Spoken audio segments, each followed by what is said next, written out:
Welcome back, my friends. I know I'm like a week late, but today for you I finally have the Final Fantasy TCG Wraith Night starter deck unboxing for you guys.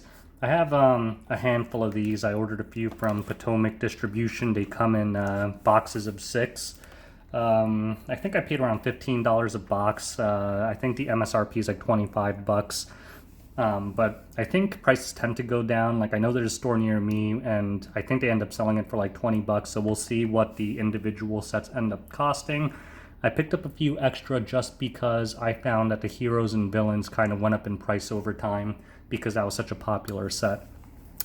Anyways, let's go ahead and look at this box. So it looks kind of like the heroes and villains.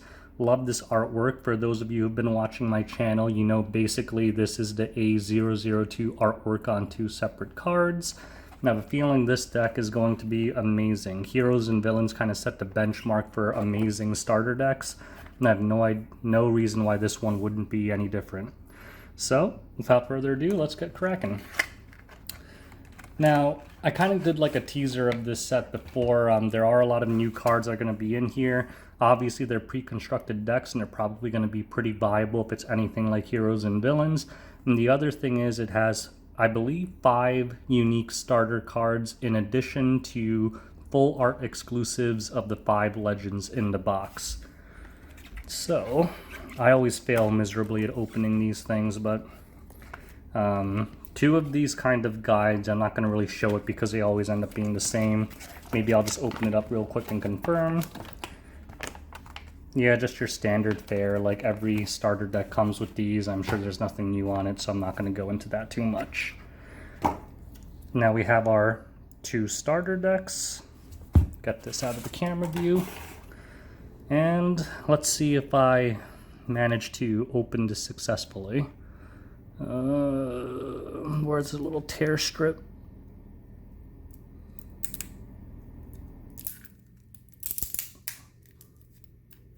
So it's like right along the side. I can never find the damn thing there. Oh, that wasn't so bad.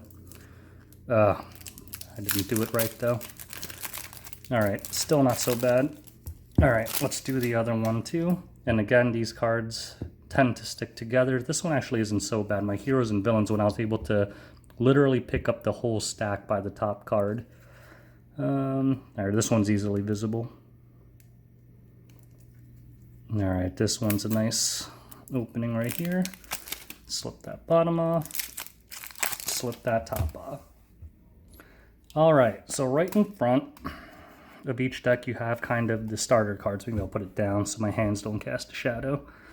This is one of them, Cloud of Darkness, the A002 artwork. And let's just go through all the cards in this deck. Focus camera. So we got, you can see it sticking together. 3 starter Cloud of Darknesses, 3 starter Terras. I'm going to put the starters in separate piles. 3 starter Aces. And then I think we go to the regular cards in the deck, so we'll just kind of breeze through these real quick. I can already tell this is going to be the same artwork as kind of the other cards that already exist. So we have 3 IMAs, 3 Frits, 2 Selfies, 3 Black Mages, 2 Frits, and then here we go, we have a legend. Now this is the interesting part. You notice how there's 3 Phoenix legends, and if you follow my channel, you know that I said previously to sell these legends because the prices of these are probably going to tank. But the interesting thing is you get 1 full art version of each, and as far as I know, it's the only way to get full art versions of these legend cards. It is interesting to note that they're not foil. I'm not sure if I remember any other full art non-foil, but yeah, it looks pretty cool even though it's not foil. So I'm going to put that one aside. And let's continue looking at these cards. Wraith, Kefka. Oh, there's another starter, so we'll put those separately. Shantoto is another starter, so I guess I messed up because there's a lot more than 5 starters. And then another Cecil legend, so we'll put this full art legend aside. We got 2 legends here. Focus camera. We have Vincent, just nothing special there. Rydia, Minor, Momodi, or Mamadi, I don't know how to say that, Geomancer, and Carbuncle.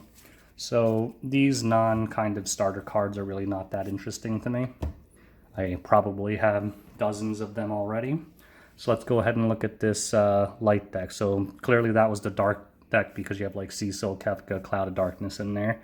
Or I guess you would call it the Wraith deck. And here we have the Night deck, starting with our good friend Onion Knight.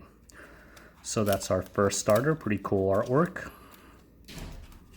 Got 3 of those. And then we have Van, which is another starter. Trying to unstick these cards. Kane. And right off the bat, we have one of the full art legends, which is Onion Knight. Put this. Oh, do we only get... Is there one beneath that one? Oh, yes, there was. Like I said, these cards stick together. You should have 3 of each legend in this deck. Adelaide, Hope. Jesus, I really stuck. Nora, Pinello from FF.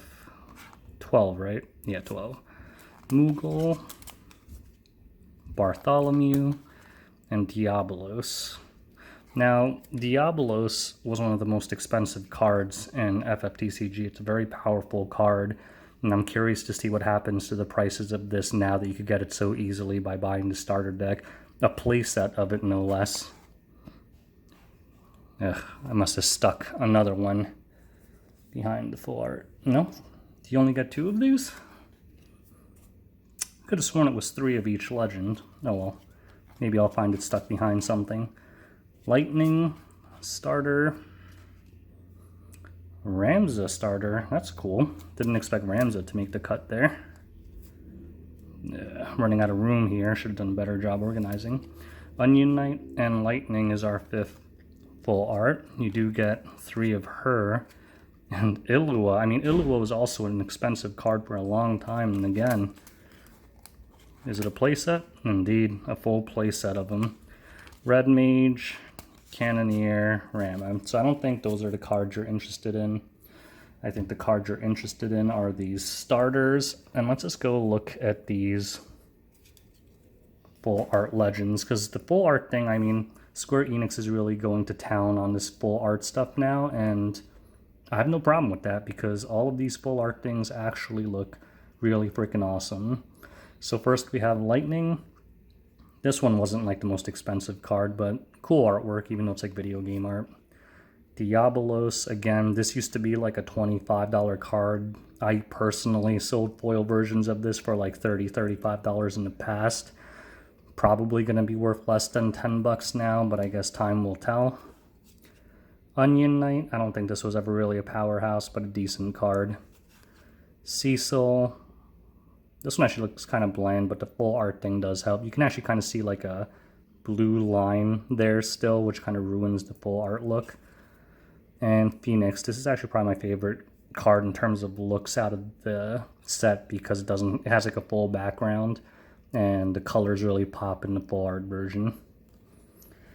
So those are the 5 legend full arts, and I need to find the 3rd Diabolos because I could have sworn it's supposed to be a playset of each legend. But that's the thing, guys. This deck for me was $15. If you pay sticker, it'll probably be $20 to $25 if you buy it like an LGS. Maybe slightly more if they mark it up or something.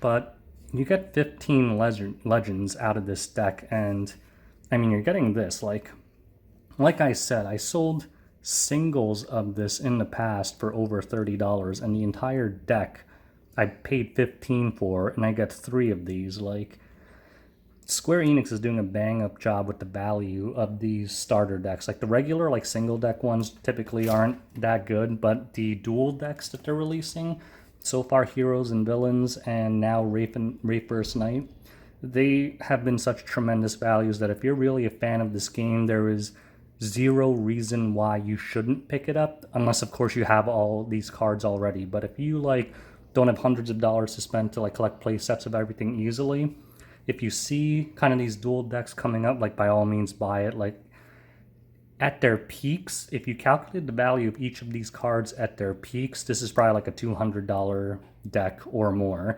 I mean, granted, now that this is out, it's going to tank all the prices of the cards in there because they're so much easier to get.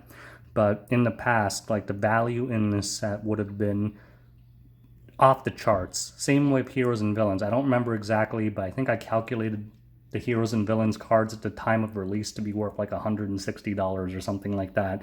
And of course, that was like a $20 starter deck. Of course, it's also a great way to get friends into it, because the thing about these decks is that both decks are usually pretty well constructed and viable. Like, you're not going to win like a Crystal Cup with it, but you'll be able to put up like a decent fight against other people who have made decks with these decks and actually play like a normal person. And if you're a complete newbie, this deck will probably work better for you than if you tried to construct one from your own without knowing anything about the game. So anyways, if you have any questions, leave it in the comments below. And on a final note, I just wanted to apologize for not really releasing content as much lately. It's just been really busy. I'm still collecting cards. I'll still update my website and put out more videos and whatever. And I do have some cool stuff coming up soon. So subscribe if you're interested in stuff like that. Anyways, take care and hope you enjoyed the video. Bye guys.